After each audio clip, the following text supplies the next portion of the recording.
Hello दोस्तों, आज हम लोग क्लास 10 मैथ का चैप्टर 1 वास्तविक संख्या। आज हम लोग देखेंगे लेक्चर 9, जिसमें आज का टॉपिक है अभाज्य गुणनखंड। लेक्चर 8 और 7 में यूक्लिड विभाजन एल्गोरिथम के बारे में पढ़े थे, जिसमें मात्रा कैसे ज्ञात किया जाता है।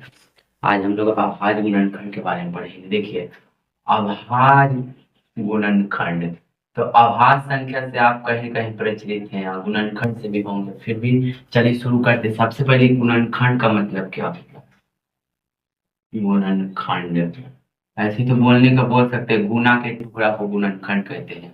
लेकिन एक्चुअल मतलब जैसे हम देखिए, आपको हम दिए दो, अब पूछेंगे आपको कि दो का गुणनखंड कौन कौन है। तो दो का गुणनखंड करने का मतलब ना कि दो किसके किसके पहाड़ा में आता है। तो एक का पहाड़ा में दो आता है, एक का एक दो दो आता है, और दो दो के पहाड़ा में भी आता है। तो दो एक से भी कट सकता है और दो से भी कट सकता है, मतलब कि एक के पहाड़ा में भी आता है, दो के पहाड़ा में आता है। तो दो का गुणनखंड एक और दो हो गया। उसी प्रकार आपको हम देंगे, मान लीजिए 8 दिए, आप पूछेंगे 8 का गुणनखंड कौन कौन है। एक से भी कटता है 8, दो से भी कटता है 8, चार से भी कटता है, यानी कि इसके पहाड़ा में आता है, और 8 खुद के पहाड़ा में भी आता है। तो 8 का कितना गुणनखंड हो गया? एक दो तीन चार गुणनखंड हो गया। इसका दो गुणनखंड हो गया। तो गुणनखंड मतलब ना कि जिससे जैसे कटेगा, जो संख्या को काट दे उसका गुणनखंड, जो उस संख्या को काट दे, उस संख्या को काट दे, वही गुणनखंड होगा। जैसे कि आपको हम दिए 10, आप 10 का गुणनखंड क्या 7 हो सकता है? तो इसको चेक करने के लिए आप 7 को 10 से भाग दीजिए, यदि जीरो आ गया ना तो हाँ हो सकता है। तो एक बार में लगाएंगे 7 3, अब नीचे इससे छोटा हो गया, नहीं लगेगा, यानी इसका गुणनखंड नहीं है, शेषफल जीरो नहीं ना। गुणनखंड गुणनखंड इसका कौन है? एक है। इसका गुणनखंड 5 है, 5 दूनी 10 होता है, 10 है इसका गुणनखंड है। देखिए, किसी भी संख्या का ना गुणनखंड तो दो को जरूर होगा, एक तो एक और एक स्वयं। एक और स्वयं किसी भी संख्या का गुणनखंड होता है। ठीक है। अब देखिए, गुणनखंड हम क्यों पढ़ रहे हैं? वो पढ़ना है अभाज्य संख्या, तो अभाज्य संख्या डायरेक्ट पढ़ के नहीं समझ में आएगा। जैसे कि आपको हम दिए दो संख्या, 5 दिए और 2 दिए। अब दो का गुणनखंड क्या है? एक है और दो है। 5 का गुणनखंड एक है और 5 है। और 8 का गुणनखंड कौन कौन है? एक, दो, चार और 8 है। तो 8 का गुणनखंड कितना हो गया? एक दो तीन चार। कहीं कहीं दो से अधिक है, दो से अधिक गुणनखंड है, दो से अधिक गुणनखंड है, दो से अधिक गुणनखंड है। और इसका गुणनखंड देखिए, दो का गुणनखंड बस दो ही गुणनखंड है। दो गुणनखंड है, कितना गुणनखंड है? दो गुणनखंड है। इसका कितना? 5 का, इसका भी दो ही गुणनखंड है। तो देखिए, जिसका जिसका दो गुणनखंड है ना, उसको अभाज्य संख्या बोलते हैं। कौन सा संख्या? अभाज्य संख्या। अभाज्य संख्या का परिभाषा यहीं से निकल के आया था कि जिस संख्या का दो गुणनखंड हो, कम से कम कितना? दो, तो वो अभाज्य है। लेकिन जिसका दो से ज्यादा हो, अधिक मतलब ज्यादा, तो उसको बोलते हैं भाज्य संख्या। कौन सा संख्या?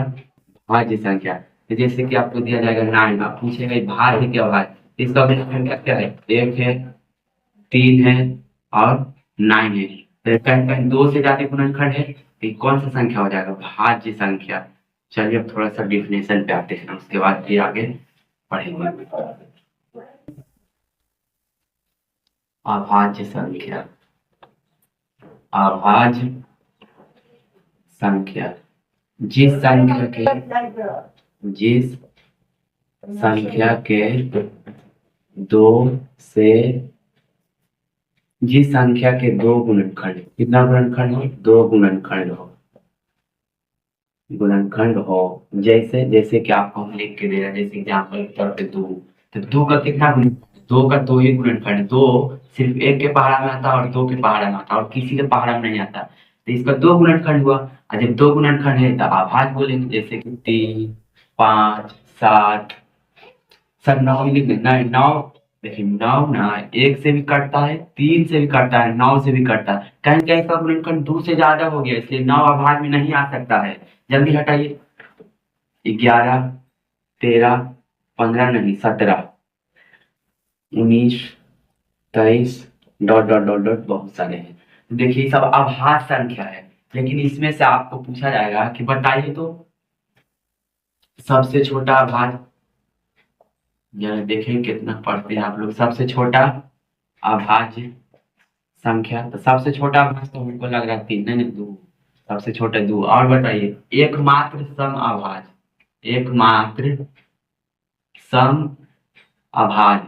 अब जितना भी अभाज्य संख्या देखिएगा ना सब विषम रहेगा, लेकिन एकमात्र सम अभाज्य 2 है। और बताइए तो एक दिन आप पढ़ाए थे आप सभी को कि अब दो अभाज्य संख्याओं का मासा कितना होता है। आप कोई भी दो अभाज्य संख्या निकालिए और उसका मासा निकालिए। तो दो अभाज्य संख्या का मासा HCF हमेशा कितना होता है, 1 होता है। तो इतना पॉइंट आप लोग याद रखिएगा। अब देखिए भाज्य संख्या है, उसके बारे में ज्यादा जिक्र नहीं करते हैं, लेकिन हमको पढ़ना है क्या, अभाज्य गुणनखंड ना। तो अभाज्य संख्या से मतलब हमको पता चल गया अभाज्य मतलब 2 से ज्यादा गुणनखंड, गुणनखंड मतलब कौन कौन उसको काट रहा है। तो अब देखिए आपके पास एक भाज्य संख्या 12, अब 12 को ना अभाज्य गुणनखंड करना। अभाज्य गुणनखंड करने का मतलब हुआ अभाज्य गुणनखंड, अभाज्य गुणनखंड करना है ना। इसका मतलब होता है ना कि भाज्य संख्या को, भाज्य संख्या को अभाज्य संख्याओं के गुणनफल में लिखना है। अभाज्य संख्याओं के गुणनखंड के गुणनफल के रूप में, गुणनखंड के गुणनफल के रूप में, गुणनफल के रूप में लिखना ही क्या कहलाता, अभाज्य गुणनखंड।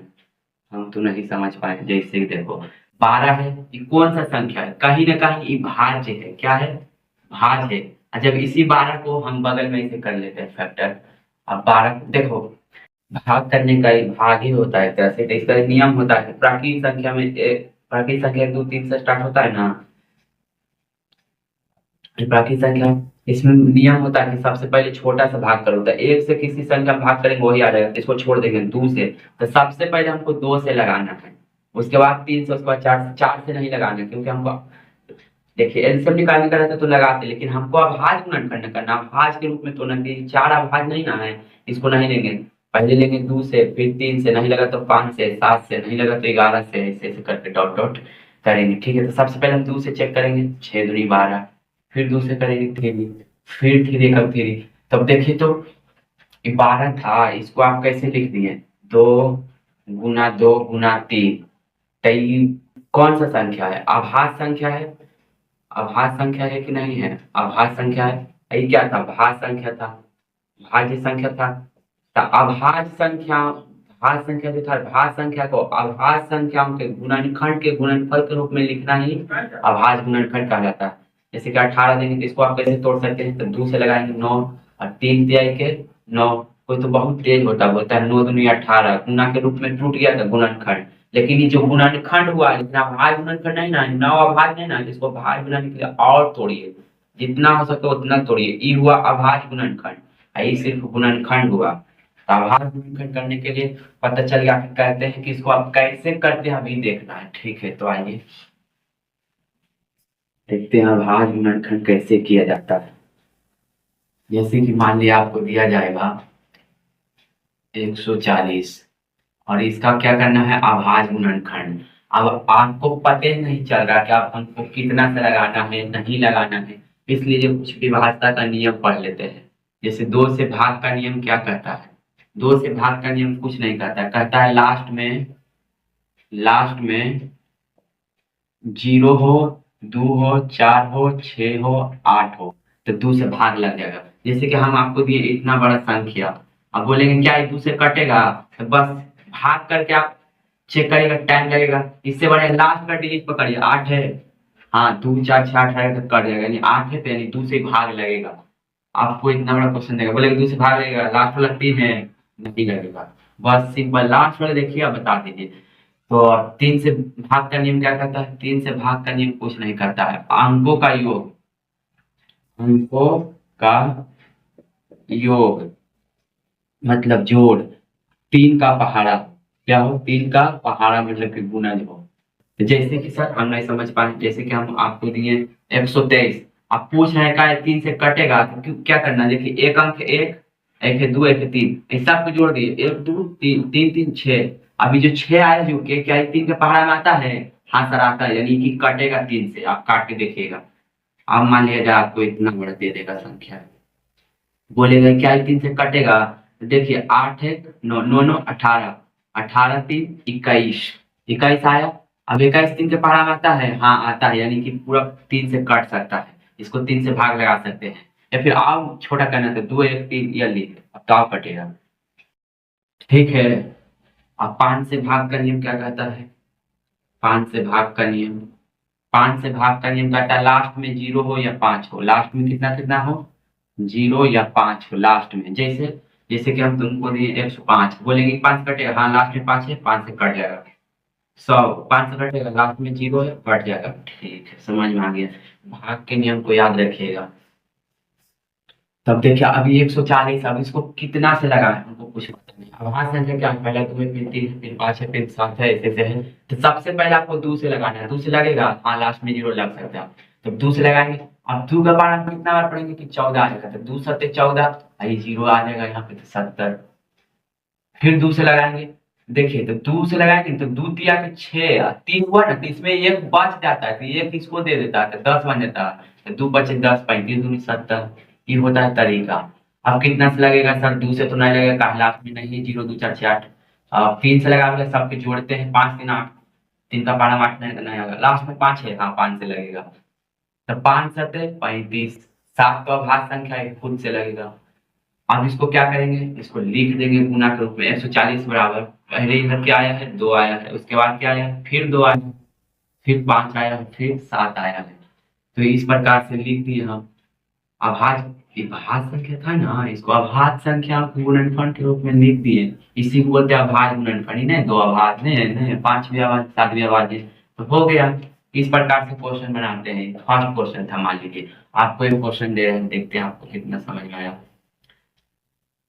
156 का अभाज्य गुणनखंड करिए तो जल्दी। 156 का अभाज्य गुणनखंड करना है, हाँ चलिए 156 लिख लेंगे। अब कितना से लगाएंगे, लास्ट में 6 है, 2 से लगेगा। अब कैसे लगाएंगे, तो देखिए 15 है तो 2 7 14, एक बचा तो इसको दे दिए, तो 2 8 16 78 होगा। इनको तो याद करके आता है, 56 का 78। फिर 2 से लगाएंगे, तो लास्ट में 8 है तो लगेगा 2 से, तो 2 तिया के 6, साथ में हम 6 ले लिए, एक बचा इसको दे दिए, फिर 2 नमा 18। अब 2 से तो नहीं लगेगा सर, तब कुछ करें तो 3 से लगेगा, तो जोड़ के देखो अंक को, तो 9 3 12, क्या 3 का पढ़ा 12 था, हाँ 3 से लगेगा, तो 3 एकम 3, फिर 3 तिया के 9। अब 13 तो अभाज्य संख्या है, तो 13 से ही लगेगा, एक बार में 13। अब इसको कैसे लिखेंगे, 156 बराबर, पहले आया है 2 2 बार, उसके बाद 3 गुना 13, विभाज्य संख्या था, इसको अभाज्य संख्याओं के गुणनफल के रूप में लिख दिया, इसको कहते हैं अभाज्य गुणनखंड। ठीक है, इस प्रकार से बनाते हैं। चलिए एक अच्छा क्वेश्चन लेते हैं, बड़ा, जो आपके कॉन्सेप्ट को मजबूत करेगा। आप बताइए इसको, सर 2 से नहीं लगेगा, लास्ट में 5 है, 5 से लगेगा, एक नहीं, 2 के बाद 3 आता, पहले चेक करो कि 3 से लगेगा कि नहीं, फिर देखते हैं चेक करके। हाँ जोड़ते हैं सर, यदि जोड़ने पर 3 का पहाड़ा बनेगा ना, तो 3 से कटेगा, तो 8 3 11, 11 2 13, 13 5 18, 18 तो 3 का में एक करता, हाँ तो यानी 3 से कटेगा, तो गलत हो जाता कि नहीं, तो 3 से लगाएंगे, तो 3 एकम 3 फिर पूरे हो गया सर। अभी 8 है ना, तो 3 का 8 ना था, तो 3 दूनी 6 हुआ ना, तो इसमें 2 बचे तो इसको दे देंगे, तो 22, 3 सत्ते 21 हुआ, तो 1 बचे तो 3 बचे 15। अब क्या है, 3 से लगेगा, तो 2 1 3, और 3 7 10 10 5 15, फिर 3 से लगेगा, तो 3 चक 12 पूरा हो गया ही। फिर इसको लगाएंगे, तो 3 दूनी 6, एक बचा 3 बच 15, अब लगेगा 3 से, तो 4 2 6 6 5 11 नहीं लगेगा, तो लास्ट में 5 है तो 5 से लगेगा, तो 5 8 40, एक में 2 बचा ना 42 में, देखा दे दी 25 बन गया, 5 बचे 25, फिर 5 से लगेगा, 17 बचे 85। लेकिन अच्छा करके दिखाई पर, तो 5 के 12 केवल पढ़ेंगे तो 8 आएगा, उसके पास पहुंचेंगे एक बार में। इसमें कितना बचा, 3 बचा, तो 3 इसको दे दी 35, तो 535।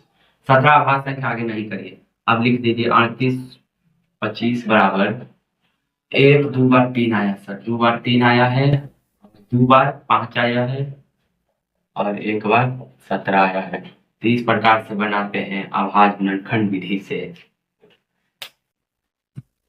एक बहुत ही अच्छा क्वेश्चन, जो अच्छे अच्छे को पसीना छुड़ा देता है, जरा इसको कर कर बताओ। 5 से पहले 2 से तो नहीं लगेगा, 3 से भी नहीं लगेगा, 5 से लगेगा। कैसे पता चल रहा है आपको? हम बताए थे ना भाग का नियम, लास्ट में 5 है तो 5 से लगेगा।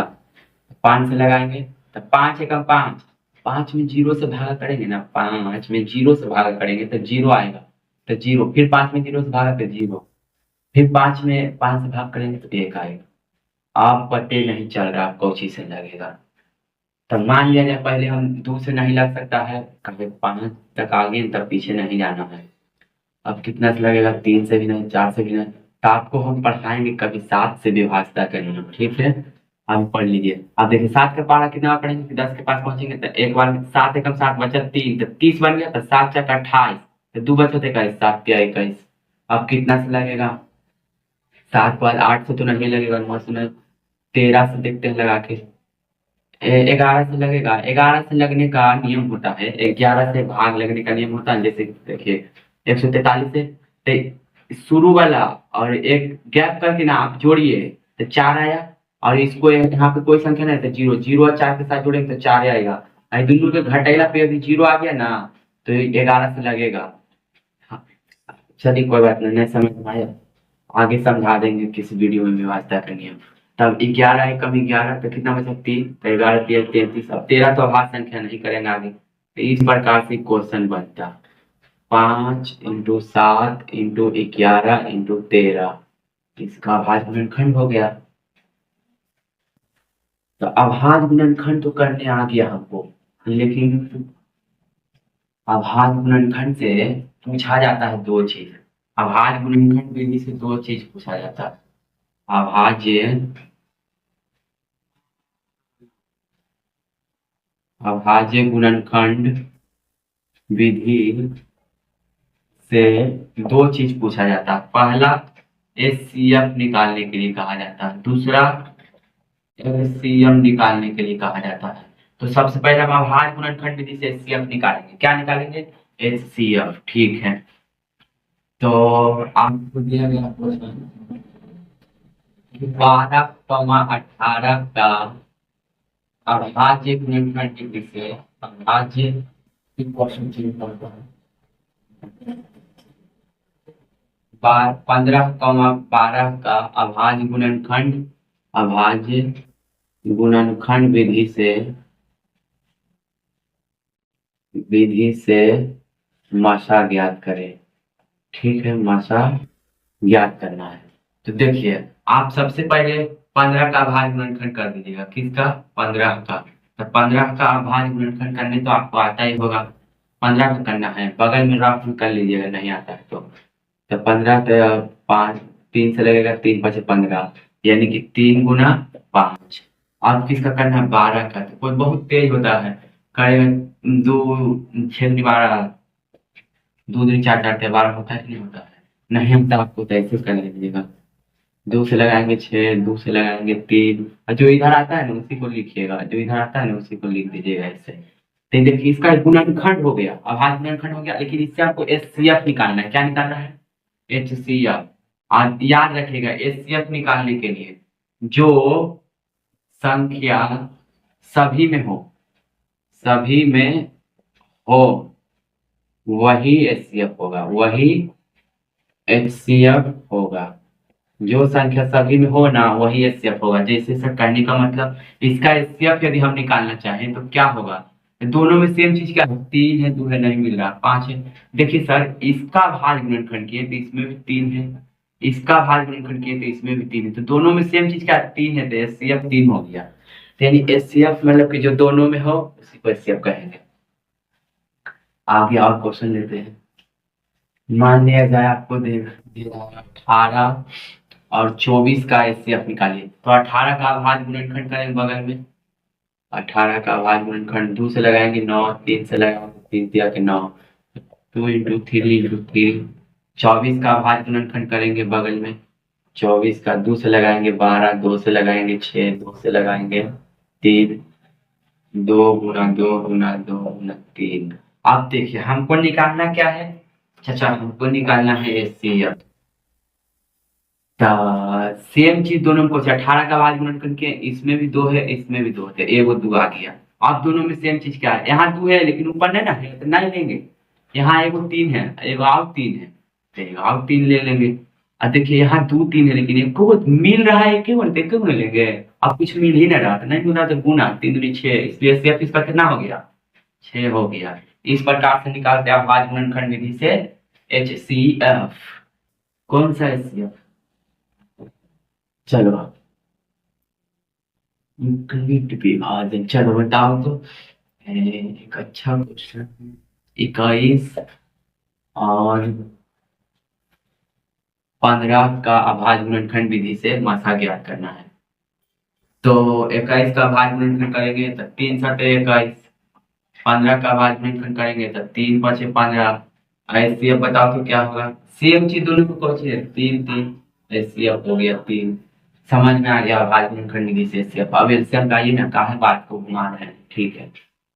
अब अभाज्य गुणनखंड विधि से एलसीएम ज्ञात करना है। क्या ज्ञात करना है? एचसीएफ ज्ञात करने के लिए क्या है ट्रिक, कि जो सभी में हो, जो सभी में हो, जो संख्या सभी में रहेगा ना वही एचसीएफ होगा, फालतू नहीं किसी को लाइएगा, ठीक है। अब एलसीएम के लिए क्या करें, एलसीएम के लिए कहा जाता है, पहले आपको करके दिखाते हैं तो ज्यादा समझ में आएगा, एक्टिविटी से ज्यादा समझ में आता है। चलिए, जैसे आपको दिया जाएगा 12 और 18 का एलसीएम ज्ञात करें, वो भी अभाज्य गुणनखंड विधि से। कौन सी विधि से?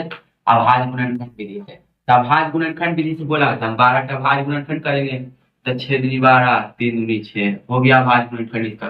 गुना वापस करिए, इतना ही आएगा। 18 का 2 से करेंगे 9, 3 3 9।